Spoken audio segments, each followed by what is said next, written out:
우리 하나님께 찬양과 영광의 박수를 올려드립니다.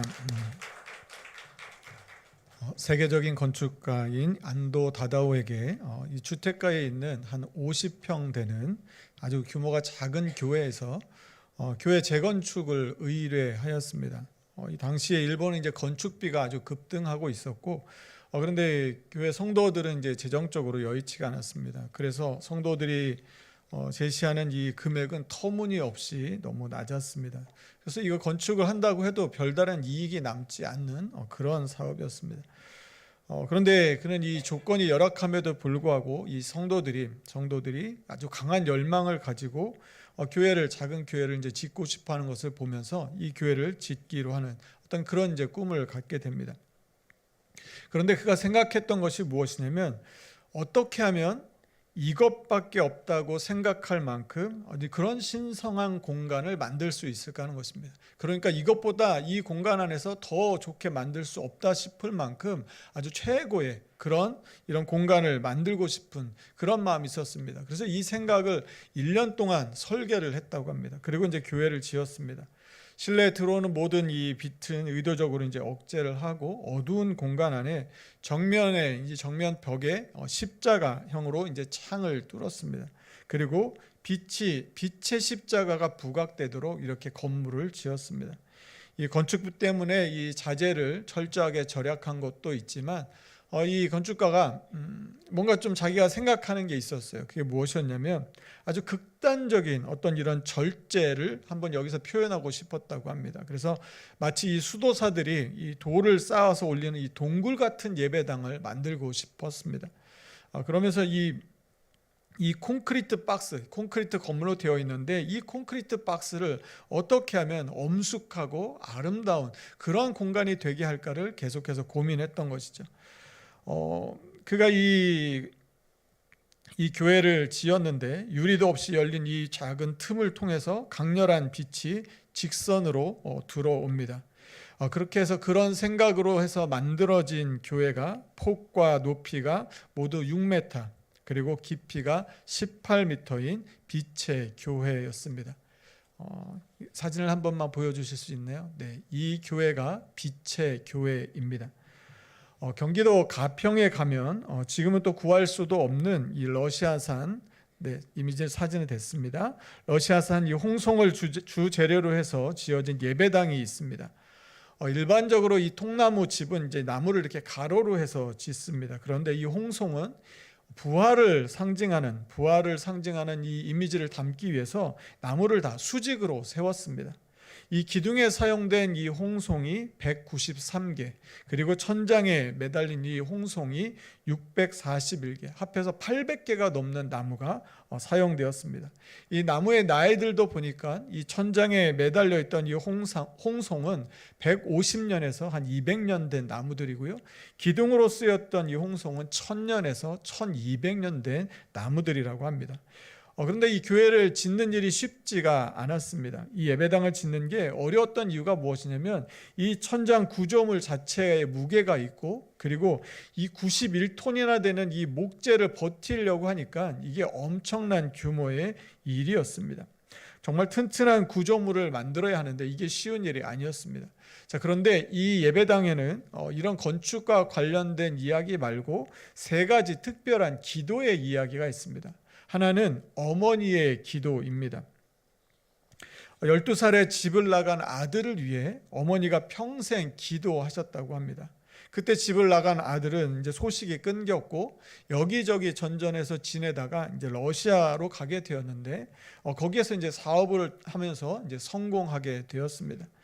또 한 사람의 기도는 이 프랑스에서 자란 소년의 기도였는데, 이 소년이 가족들과 함께 여행을 했습니다. 그 여행을 하다가 이 프랑스에 있는 이제 어느 성당에 들어가게 되었는데, 그 성당에서 느꼈던 그 아름답고 성스러운 이 건축물의 이 감동을 받으면서 이런 기도를 했다는 것입니다. 저도 이런 예배당을 짓고 싶습니다.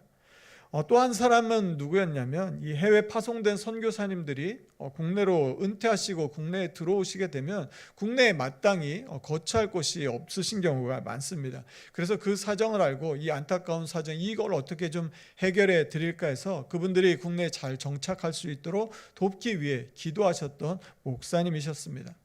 어머니께서 집 나간 자신을 위해 평생 기도하셨다는 것을 알게 된 아들은 돌아가신 어머니를 위해서 교회를 지으라고 러시아에서 홍성을 한국으로 보내옵니다. 그리고 어릴 적 아름답고 성스러운 예배당을 짓고 싶어 했던 이 소녀는 커서 건축가가 되고 프랑스에서 건축학 교수가 됩니다. 은퇴하신 선교사님들의 거처를 마련하기 위한 마을 프로젝트가 시작되었고 그 마을 안에 이들의 기도가 모여 하나의 예배당이 지어졌습니다. 각기 서로 다른 그 시간과 나라에서 살고 있었지만 하나님의 섭리는 이들을 다 연결하시고 만나게 하셨습니다. 하나님을 예배하는 아름다운 공간을 만들게 하셨습니다. 이 예배당을 설계한 건축가는 이 일에 대해서 하나님께서 하셨습니다라는 말을 했습니다. 여러분, 비록 사람의 손으로 만든 건물이지만 이 이야기와 실제 모습을 보게 되면 그 숭고함과 위험 아래에서 큰 힘에 압도되는 것을 느끼게 됩니다. 여러분, 우리는 매 주일 하나님을 예배합니다. 매 예배를 하면 하나님과의 깊은 만남을 경험합니다. 그런가 하면 어떨 때는 그냥 아무런 감동도 없고 형식적이고 반복적으로 자리에 앉아 있다가 가기도 합니다. 여러분, 그렇다면 어떻게 해야 우리는 예배를 드릴 때 하나님의 임재를 경험하고 그 위험 앞에 엎드리고 진심으로 경배할 수 있을까요? 만약 오늘 드리는 이 예배가 하늘 보좌에 앉아 계신 그 하나님을 바라보면서 드리는 예배라고 하면 우리가 어떤 마음으로 예배하고 있을까요? 오늘 본문 말씀을 통해서 우리가 어떻게 하나님을 예배해야 하는지 함께 살펴보도록 하겠습니다.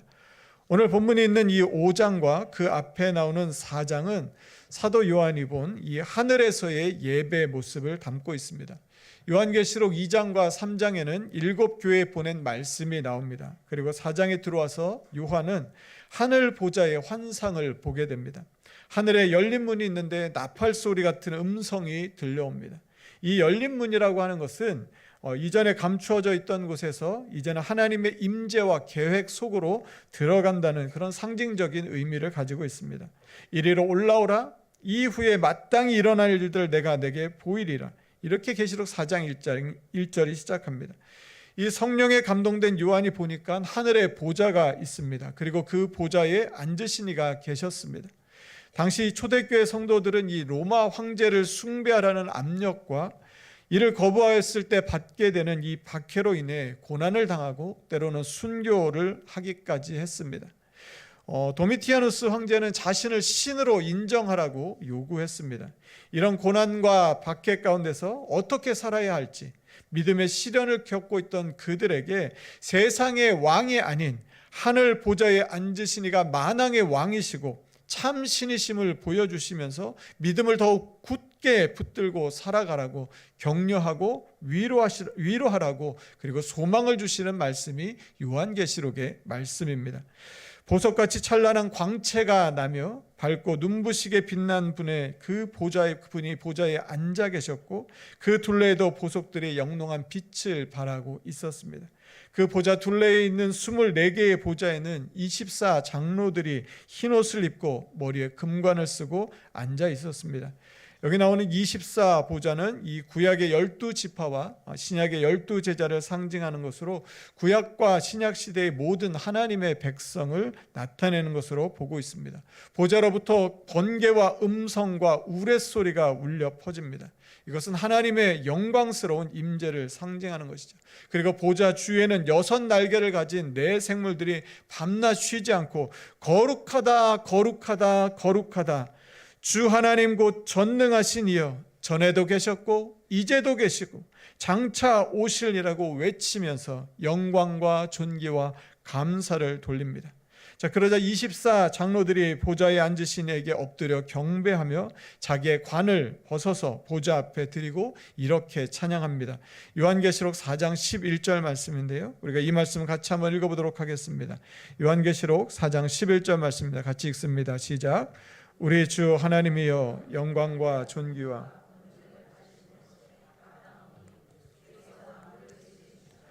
만물이 주의 뜻대로 있었고 또 지으심을 받았나이다 하더라. 여러분, 하나님은 어떤 분이십니까? 하나님은 만물을 지으신 창조주이십니다. 우리들 뿐만 아니라 이 세상 모든 만물을 주님의 뜻대로 지으셨습니다. 우리의 창조주 하나님은 그래서 영광과 존귀와 권능을 받으시기에 합당하신 분이십니다. 히브리어 말로 이 합당하다라고 번역된 이 단어는 그럴 만한 가치가 있다, 자격이 있다, 마땅하다라는 뜻을 가지고 있습니다. 우리말 사전에도 이 합당하다라고 하는 말은 어떤 기준, 조건, 용도, 도리 따위에 꼭 알맞다라는 뜻을 가지고 있습니다. 그러니까 우리를 창조하신 하나님은 마땅히 영광과 존귀와 찬양을 받으실 만한 가치가 있으신 분이십니다. 여러분, 복음은 무엇입니까? 복음은 가치의 회복입니다. 잃어버리고 잊어버린 본래의 가치를 회복시키는 것이 바로 복음입니다. 예수님은 오셔서 마음과 삶이 가난한 자들, 약하고 병든 자들, 인간으로서의 존엄을 상실한 종과 노예들에게 천국 복음을 전해 주셨습니다. 그리고 하나님 나라로 그들을 초대해 주셨습니다. 예수님은 요한복음 15장 15절에서 우리를 종이 아니라 예수님의 친구라고 하셨습니다. 요한복음 15장 15절 말씀을 제가 읽어드리겠습니다. 이제부터 너희를 종이라 하지 아니하리니 종은 주인이 하는 것을 알지 못함이라. 너희를 친구라 하였노니 내가 내 아버지께 들은 것을 다 너희에게 알게 하였음이라. 여러분, 그런데 당시의 종은 어떤 존재였습니까? 이 고대 그리스 로마 시대부터 이 중국과 한국 등 이 66개 사회에서 이 노예 제도를 비교 분석한 이 오를랜도 패터슨 교수가 이 노예 제도를 이렇게 이야기합니다. 이 노예 제도는 단순히 노동력의 착취나 재산으로 보는 이런 것이 아니라 이것의 진정한 의미는 무엇이냐면 이 노예들은 공동체로부터 완전히 소외되고 명예를 박탈당하고 사회적으로 죽은 존재라고 규정합니다. 그러니까 노예라고 하는 것, 종이라고 하는 것은 무엇이냐면 사회적으로 죽었다는 것이죠. 그러니까 사람 취급을 받지 못했다는 것입니다. 노동을 하기 위해서 몸은 살아있지만 그들에게는 인격도 없고 명예도 없었습니다. 그런데 그런 그들을 예수님은 친구로 맞이해 주셨습니다. 당신이 비록 약하고 무능하고 무지하고 힘이 없어도 당신은 다른 사람들과 똑같은 인격체이며 누구보다 소중하고 존귀한 하나님의 형상입니다라고 선언해 주신 것입니다. 잃어버린 그들의 가치를, 그들의 삶의 가치를 회복시켜 주셨습니다. 여러분, 예수님께서 복음을 전하셨을 때 왜 수많은 사람들이 예수님을 따랐을까요? 먼저는 병을 고쳐주시고 먹을 것을 주시며 그들의 삶의 문제를 해결해 주셨기 때문일 것입니다. 그러나 더 중요한 것은 예수님을 만난 사람들은 자신들의 진정한 삶의 가치를 회복했습니다. 어떻게 살아가야 할지를 깨닫게 되었던 것이죠. 가늠하다가 현장에서 잡혀 돌에 맞아 죽을 뻔한 여인이 있었습니다. 예수님께서 그에게 다시는 이런 일을 하지 말라고 말씀하시면서 이제 나아가서 진짜 너의 삶을 살라고 새로운 삶의 길을 보여주셨습니다. 귀신 들린 자, 나면서부터 앞을 보지 못하던 자, 12해 동안 혈루증으로 고통받으며 삶이 다 무너졌던 자들에게 그들의 삶의 멍에를 벗겨주시고 그들이 진정한 삶을 살 수 있도록 그들의 존엄한 가치를 회복시켜 주셨습니다. 비록 삶에 아픔이 있어도 여전히 소중한 하나님의 형상으로 대접받아야 할 만한 그런 가치가 있다는 것을, 그럴 자격이 충분하다는 것을 선언해 주셨습니다. 여러분, 예수님을 만나면 우리가 잊고 있던 삶의 가치를 회복하는 일이 일어나게 됩니다. 그러나 우리가 가장 우선적으로 회복해야 할 가치가 있습니다. 그것은 바로 하나님의 가치입니다. 우리 하나님은 영광과 존귀와 권능을 받기에 합당하신 분이십니다. 우리가 하나님의 가치를 인정하면 그분을 경외하는 마음으로 그분 앞에 엎드리게 되고 나의 가장 귀한 이 왕관을 벗어서 그분 앞에 드리게 됩니다. 우리가 하나님을 합당하게 예배하게 되면, 우리가 그렇게 하나님을 예배하고 있다면 우리는 하나님의 그 위엄과 영광 앞에서 겸손히 엎드리고 두려운 마음과 사랑의 마음으로 경배를 드리게 될 것입니다.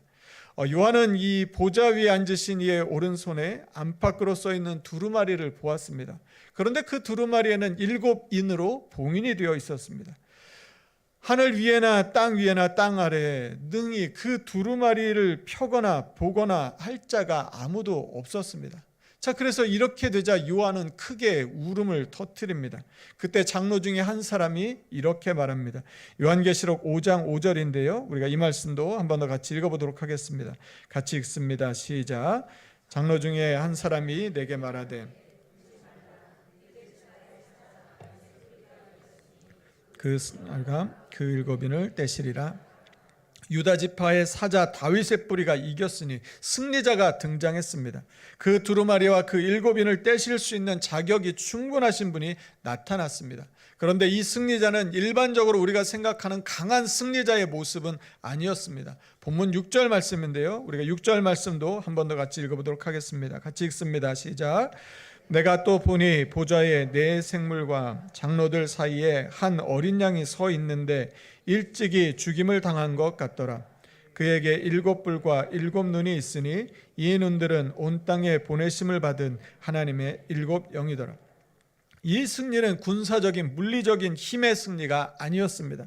이 승리는 어린 양 예수님의 십자가에서의 죽음을 통해 이루어지는 승리였습니다. 7절에 어린 양이 나와서 이 보좌에 앉으신 이의 오른손에 있던 이 두루마리를 취하신 것은 이제 어린 양 예수님께서 하나님의 구원 계획을 실행하실 그 권한과 능력을 받았음을 상징적으로 보여줍니다.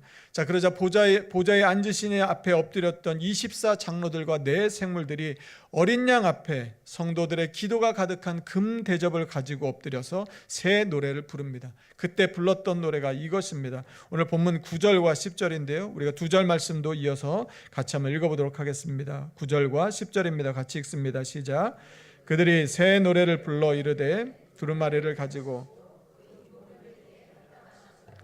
일찍이 죽임을 당하사 각 족속과 방언과 백성과 나라 가운데에서 사람들을 피로 사서 하나님께 드리시고 그들로 우리 하나님 앞에서 나라와 제사장들을 삼으셨으니 그들이 땅에서 왕노릇 하리로다 하더라. 어린 양이 합당하신 이유를 노래합니다. 공동번역 성경의 이 말씀 9절 말씀을 제가 다시 한 번 더 읽어드리도록 하겠습니다. 그리고 그들은 다음과 같은 새로운 노래를 불렀습니다. 당신은 두루마리를 받으실 자격이 있고 봉인을 떼실 자격이 있습니다. 당신은 죽임을 당하셨고 당신의 피로 값을 치러 모든 민족과 언어와 백성과 나라로부터 사람들을 구해내셔서 하나님께 바치셨습니다. 모든 사람이 죄를 범하여 죽을 수밖에 없었지만 일찍이 죽임을 당하시고 그 피로 우리의 죄값을 대신 치러주신 어린 양 예수님은 하나님의 심판과 구원 계획이 들어있는 이 두루마리를 받으실 자격이 있고 봉인을 떼실 자격이 충분하셨습니다. 어린 양 예수님의 죽으심으로 인해 우리는 하나님 앞에서 나라와 제사장들이 되며 왕노릇할 수 있게 되었습니다. 죽임당하신 어린 양 예수님이 아니었다면 하나도 누리지 못하고 죄로 인해 멸망당할 수밖에 없었지만 우리를 죽음에서 구원해 주시고 이 모든 것을 누릴 수 있는 은혜를 베풀어 주셨습니다. 이 은혜를 알고 진심으로 감사하는 사람은 어린 양 예수님을 마땅히 찬양하게 됩니다. 경외심의 저자 이 데커 켈트너는 이 경외심에 있어서 가장 중요한 요소 중에 하나가 무엇이냐면 작은 자기 경험이라고 강조했습니다. 그러니까 이 경외심으로 작은 자기를 경험하는 순간 우리는 자기 자신에 대해 끊임없이 하는 이 걱정과 세상 일에 집착하는 이 목소리를 잠재울 수 있게 된다고 합니다. 그러니까 우리 속에서 계속해서 일어나는 그 많은 생각들, 염려와 걱정과 근심들, 그리고 세상에 나가면 사람들이 말하는 그 많은 목소리들 때문에 우리가 정신없이 살아가게 되는데, 그런데 이 경외심을 통하여 내가 얼마나 작은지를 경험하게 되면 그런 목소리들을 다 잠재울 수 있다는 것입니다. 또 내 자아가 작아지면서 내가 나 자신보다 훨씬 더 거대한 무언가의 일부라는 것을 느끼고 깨닫게 해줍니다. 여러분 한번 답답한 이 방 안에서만 갇혀서 우물안 개구리처럼 살고 있다가 그 속에 살면서 내가 알고 있는 것, 내가 경험한 것이 세상의 전부이고 내가 제일인 줄 알고 살다가 만약에 문 밖을 나와서 저 높은 산과 저 넓은 하늘을 보고 그 아래 살고 있는 내가 얼마나 작은 사람인지를 알고 깨닫게 됐을 때의 그런 느낌인 것이죠. 여러분, 하나님을 믿는다고 하는 것은 하루하루 하나님은 커져가고 그 앞에 있는 나는 점점 작아져가는 것을 발견하는 일입니다. 그런데 놀라운 것은 한없이 내가 작아지고 내가 아무것도 아니라는 것을 발견하는데 그런데 마음이 평안해집니다. 삶에 여유가 생깁니다. 오히려 행복하고 기쁨이 넘쳐납니다. 하나님을 볼 수 있는 눈이 열리고 하나님이 보이기 시작하고 하나님의 음성이 삶 속에 들려옵니다.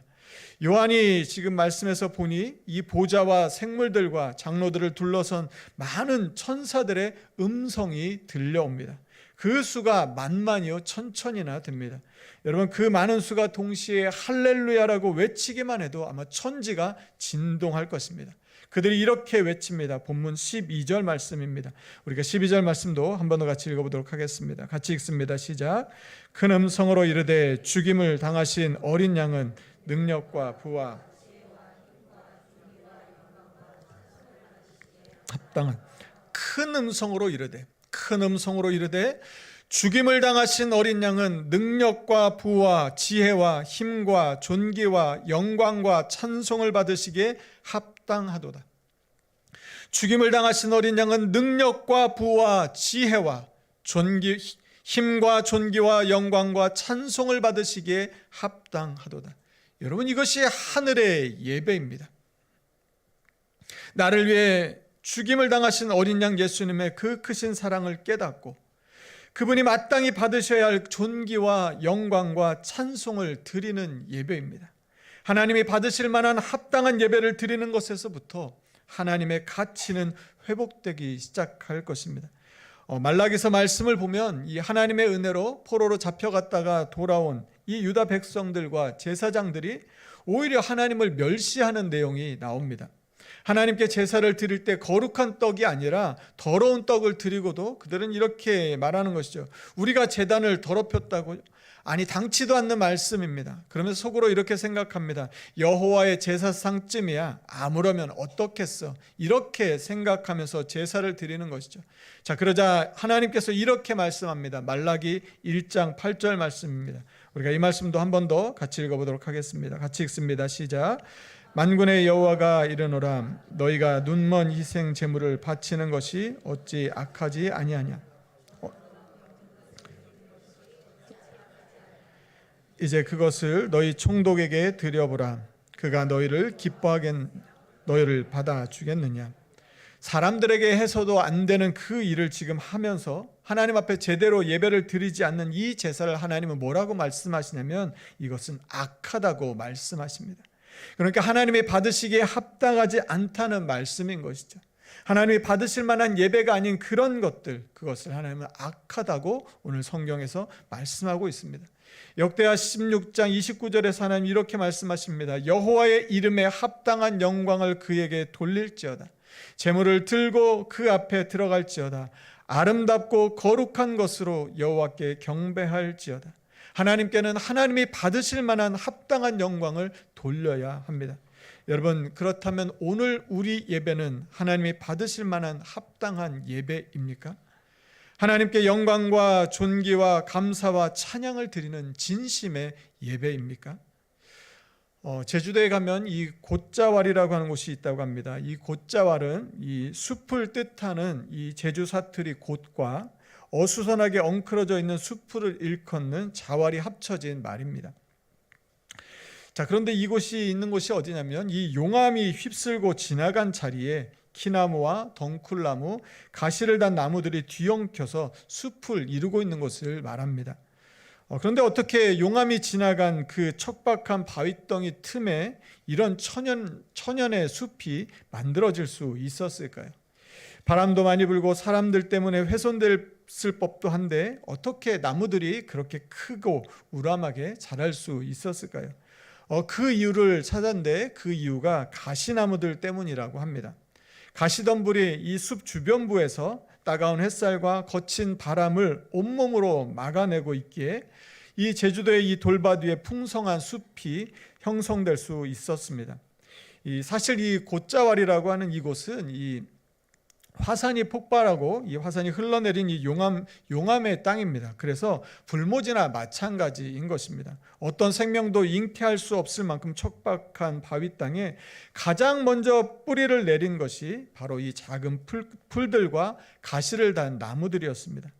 그런데 이제 숲이 조금 자라서 이제 모양을 좀 갖추게 되면, 좀 틀을 갖추게 되면 가시덤불은 이 큰 키의 나무들에게 자기 자리를 내어주고 다른 불모지로 이사를 간다고 합니다. 비록 볼품없는 모양을 하고 있지만 한결같은 푸르름으로 묵묵히 자기의 소임을 다하며 누구도 다가설 수 없을 만큼 무성한 가시덤불이 있었기에 그 안에 나무들이 보호를 받으며 무럭무럭 자라났고 작고 연약한 새들이 천적으로부터 안전하게 둥지를 틀 수 있었던 것입니다.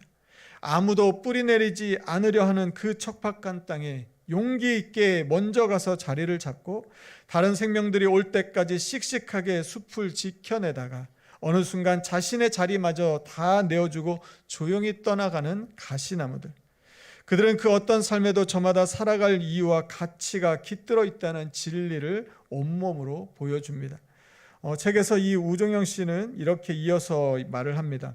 외진 구석에 있어 아무도 관심을 보이지 않으면 어떠랴. 볼품없는 겉모습만 보고 함부로 판단하지 말 것. 세상에 함부로 대해도 좋을 존재란 없다. 세상에 함부로 대해도 좋을 존재란 없다. 가시나무에게서 가치를 발견하면 마음이 겸손해집니다. 비록 가시는 돋아있지만 묵묵히 누군가의 보호막이 되어주고 따뜻한 보금자리가 되어주고 좋은 것은 다 주고 떠난다는 데서 숙연함마저 느끼게 됩니다. 여러분, 그렇다면 우리를 위해 죽임당하신 어린 양 예수님께 우리는 어떤 마음을 가지고 예배를 하고 있습니까? 신앙생활은 가치를 발견해가는 여정입니다. 우리와 우리 곁에 있는 이들의 소중한 가치를 말씀 안에서 발견해가는 걸음입니다. 그리고 가장 중요한 하나님의 가치를 발견하고 나의 자금을 깨닫고 경외심을 느끼며 혹시 우리가 잊고 있었거나 아니면 잃어버렸던 것들이 있었다면 하나하나 그 가치를 회복해가는 과정입니다. 그래서 하나님은 점점 커져가시고 그 앞에 서 있는 나는 조금씩 작아져가는 삶입니다. 하나님이 받으셔야 할 그 합당한 영광과 존귀를 돌리고 그렇게 하나님 앞에 그런 마음을 드리고 싶은 그 마음이 날마다 커져가는 삶입니다. 매일의 작은 일상 속에서도 하나님의 경이로움을 발견하고 하나님을 경외하며 하나님이 받으시기에 합당한 영광과 찬송과 감사를 드리며 살아가는 저와 여러분의 삶이 되기를 간절히 축복합니다. 이 시간 우리 같이 함께 찬양하겠습니다.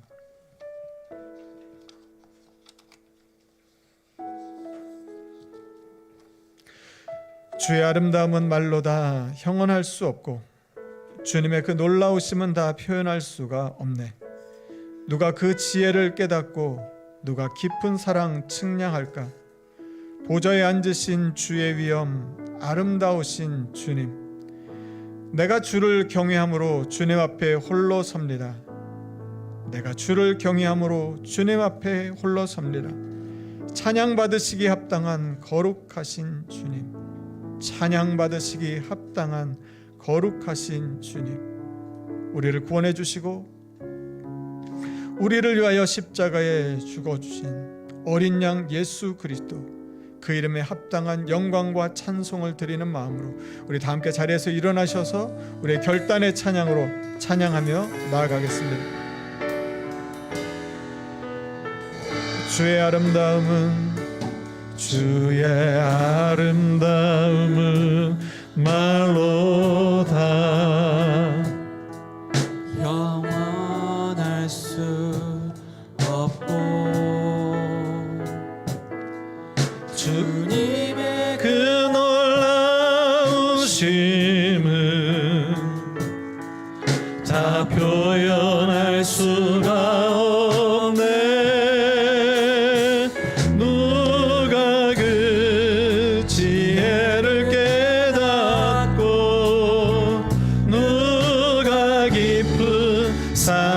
측량할까? 보좌에 앉으신 주의 위엄 아름다우신 주님, 내가 주를 경외함으로 내가 주를 경외함으로 주님 앞에 홀로 섭니다. 주님 앞에 홀로 섭니다. 찬양 받으시기 합당한 거룩하신 내가 주를 경외함으로 내가 주를 경외함으로 주님 앞에 홀로 섭니다. 찬양 받으시기 합당한 거룩하신 우리 처음부터 다시 한번 찬양합니다. 주의 아름다움은 말로다 형언할 수 없고 영원할 수 없고 주님의 그 놀라우심은 주님의 그 놀라우심은 다 표현할 수가 없네. 누가 그 지혜를 깨닫고 누가 깊은 사랑 측량할까? 보좌에 앉으신 주의 위엄 아름다우신 주님, 내가 주를 경외함으로 내가 주를 경외함으로 주님 앞에 홀로 섭니다. 찬양 받으시기 합당한 거룩 우리 마지막으로 한 번 더 고백합니다. 내가 주를 경외함으로 내가 주를 경외 주님 앞에 홀로 섭니다.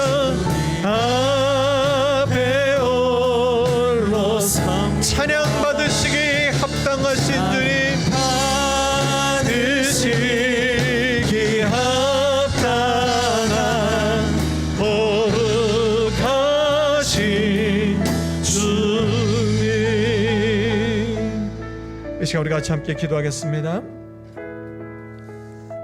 큰 음성으로 이르되 죽임당하신 어린 양은 능력과 부와 지혜와 힘과 존귀와 영광과 찬송을 받으시기에 합당하도다. 죽임을 당하신 어린 양은 능력과 부와 지혜와 힘과 존귀와 영광과 찬송을 받으시기에 합당하도다. 사랑하는 성도 여러분, 우리는 이 가운데 우리 주님께 무엇을 드리며 예배하고 있습니까? 이 모든 것을 받게 합당하신 그 주님께, 그 어린 양 예수님께 우리는 무엇을 드리며 예배하고 있습니까?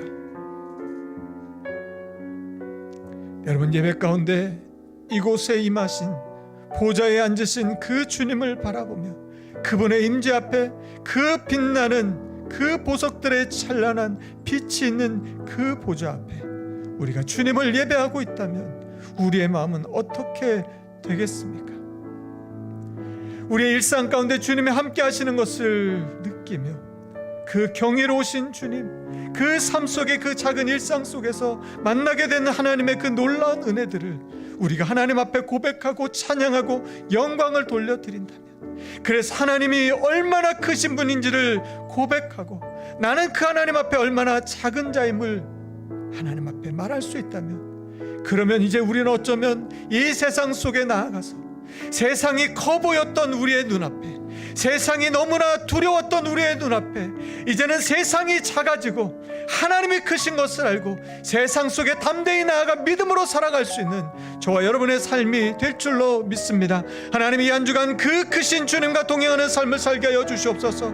하나님을 경외하며 하나님이 받으시기에 합당한 영광을 올려드리며 주님을 경배하고 찬양하는 삶을 살아서 하나님의 크신 은혜로 승리하는 이 한 주간이 되게 하여 주시옵소서. 어린 양 예수를 찬양하는 우리의 삶이 되게 하여 주시옵소서. 우리 주신 말씀 기억하며 간절한 마음으로 합심하여 같이 함께 기도하겠습니다. 하나님 감사합니다. 하나님의 시간 참으로 주님 앞에 간절한 마음으로 기도합니다. 하나님 앞에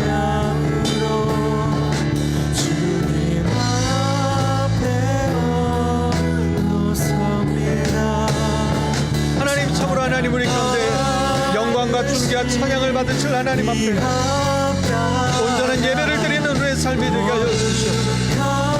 하나님, 우리는 사람을 예배하지 않습니다. 사람에게 보이려고 나아가지 않습니다. 나의 하나님, 그 크신 하나님, 보좌에 앉으신 그 하나님, 죽임당하신 그 어린 양 예배, 하나님, 세상의 로마의 황제가 왕이라고 말해도 우리는 그 말을 듣지 않습니다. 우리의 왕 하나님이십니다.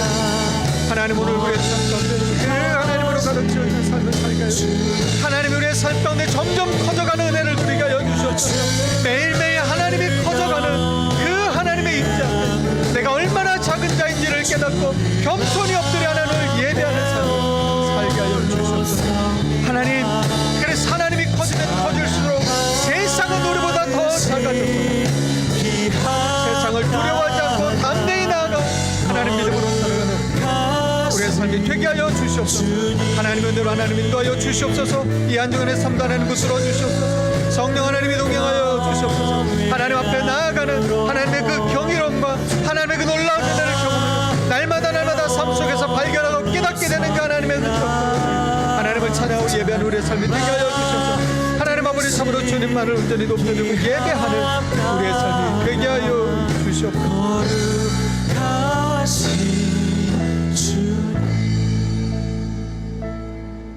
내가 또 들으니 하늘 위에와 땅 위에와 땅 아래와 바다 위에와 또 그 가운데 모든 피조물이 이르되 보좌 위에 앉으신 이와 어린 양에게 찬송과 존귀와 영광과 권능을 세세토록 돌릴지어다.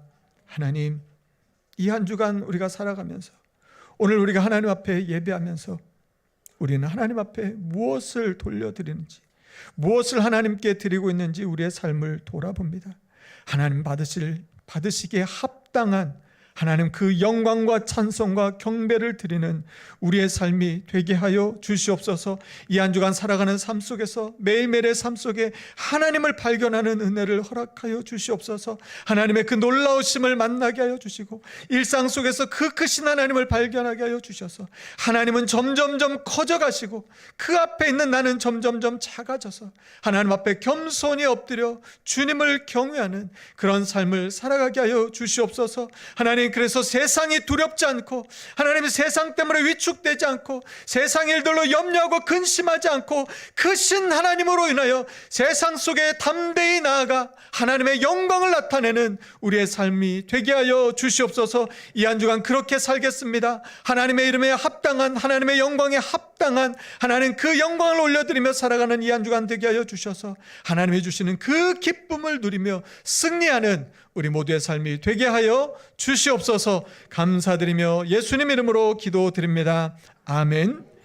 이제는 우리 주 예수 그리스도의 은혜와 하나님의 사랑과 성령의 교통하심이 매일매일의 그 작은 일상 속에서 그 크신 하나님의 경이로움을 발견하고 하나님을 경외하며 하나님이 받으시기에 합당한 영광과 찬송과 감사를 돌려드리며 그렇게 이 한 주간 살아가기를 소망하고 다짐하는 오늘 예배한 모든 성도들을 위해 그들의 가정과 일터 위에 이제부터 영원까지 함께 하시기를 간절히 축원하옵나이다. 아멘.